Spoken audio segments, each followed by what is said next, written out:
समय की बात है। गोकुल नाम की सोसाइटी में एक परिवार रहने आया। वो लोग उस सोसाइटी में नए नए ही आए थे। उस परिवार में राहुल, सविता और उनका 10 साल का एक बेटा भाविक रहता था। जैसे ही भाविक सोसाइटी के गेट के बाहर तक पहुंचता है, तभी से ही अपने सवाल जवाब शुरू कर देता है। वाह पापा, ये कितनी सुंदर सोसाइटी है। क्या हम इसी सोसाइटी में रहेंगे? हाँ हाँ बेटा, हम लोग इसी सोसाइटी में रहेंगे। देखो तो हमारा भाविक कितना खुश नजर आ रहा है। अब तो मेरे यहाँ पर नए नए दोस्त बनेंगे, इतना मजा आएगा। हाँ हाँ बेटा, बहुत मजा आएगा। चलो अब अंदर चलो। जैसे ही वो लोग सोसाइटी के अंदर कदम रखते हैं, तभी जोर जोर से हवा चलने लगती है और भाविक को कुछ अजीब सा महसूस होने लगता है। मम्मी देखो तो, हमारे आते ही ये कितनी जोरों से हवा चलने लगी है। मुझे कुछ अजीब सा भी लग रहा है। नहीं बेटा, ये बस तुम्हारा वहम होगा। बच्चा समझकर सविता भाविक की बात को नजरअंदाज कर देती है। वो लोग अपने फ्लैट पर पहुंचते हैं। चलो चलो, अब आप दोनों जल्दी से फ्रेश हो जाओ, सोने का समय हो गया है। हाँ, क्योंकि कल मुझे इंटरव्यू के लिए भी जाना है। भाविक, राहुल और सविता कमरे में जाकर सो जाते हैं। ऐसे ही चलते चलते उन्हें 1 महीना बीत जाता है। एक दिन राहुल का बॉस उसे ऑफिस के काम से सूरत जाने को कहता है। ये तो कितनी अच्छी खबर है। मैं ये बात सोसाइटी जाकर सविता और भाविक को बताऊंगा, तो वो दोनों भी बहुत खुश हो जाएंगे। राहुल घर जाकर ये बात सविता और भाविक को बताता है।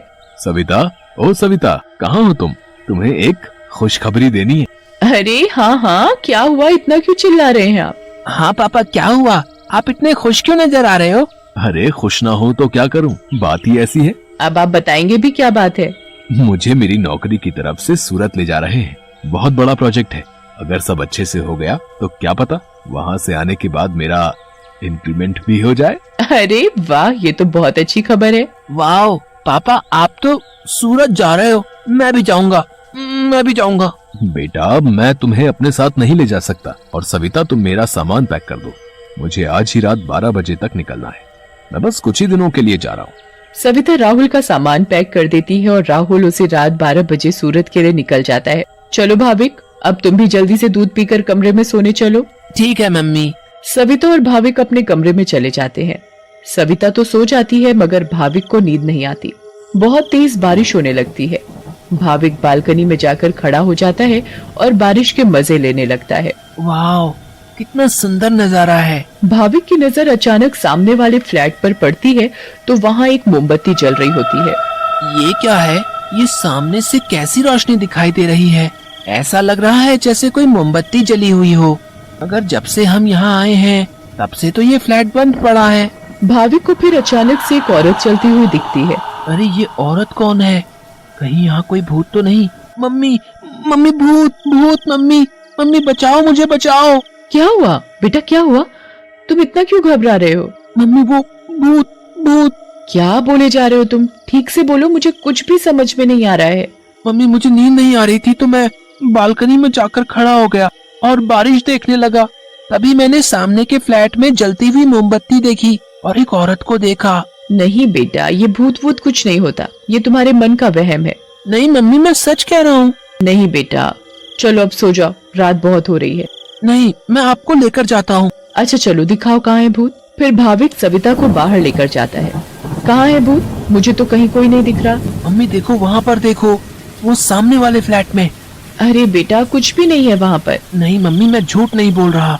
अच्छा ठीक है ठीक है, चलो अब जल्दी कमरे में जाओ और सो जाओ। फिर वो दोनों कमरे में जाकर सो जाते हैं। भाविक, अब तुम्हें डरने की कोई जरूरत नहीं है। मैं तुम्हारे साथ सो रही हूँ ना, अब तुम आराम से सो जाओ।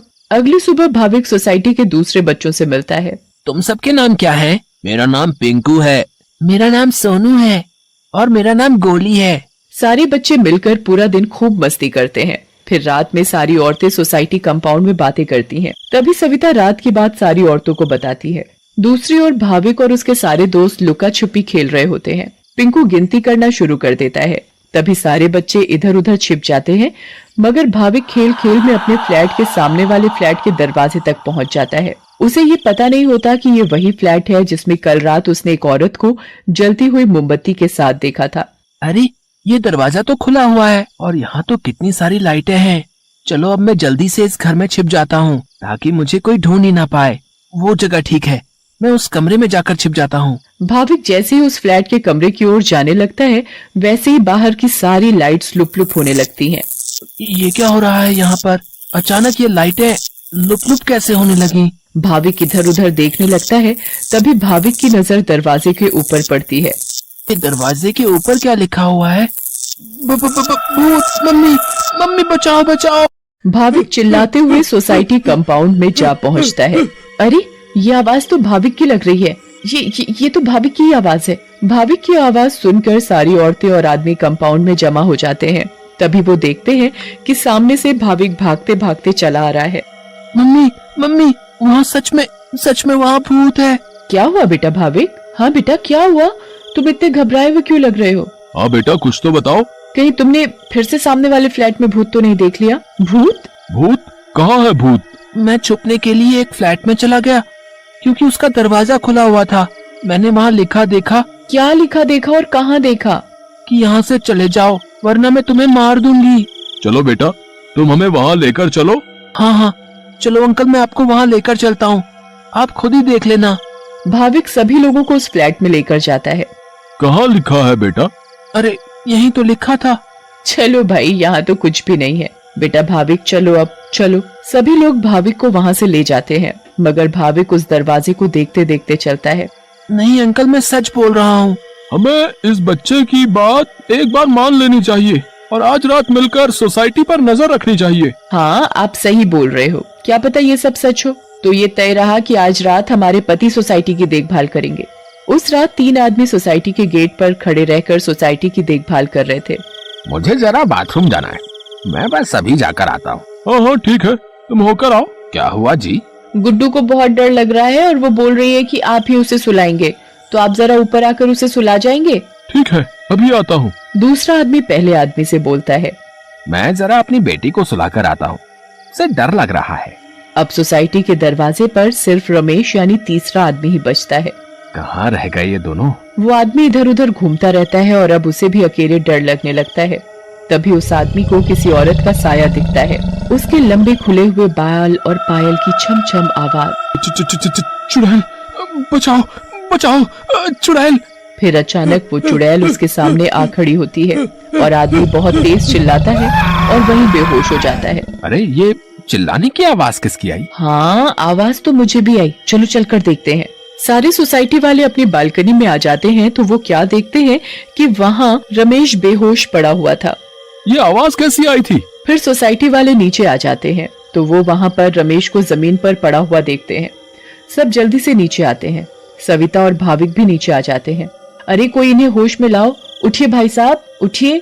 फिर कुछ ही देर में रमेश को होश आता है और वो सारी बात सोसाइटी वालों को बताता है जो उसके साथ कुछ देर पहले हुई थी। तभी सोसाइटी में अजीब सी आवाजें आने लगती हैं। मम्मी देखा ना, मैंने बोला था ना कि भूत है।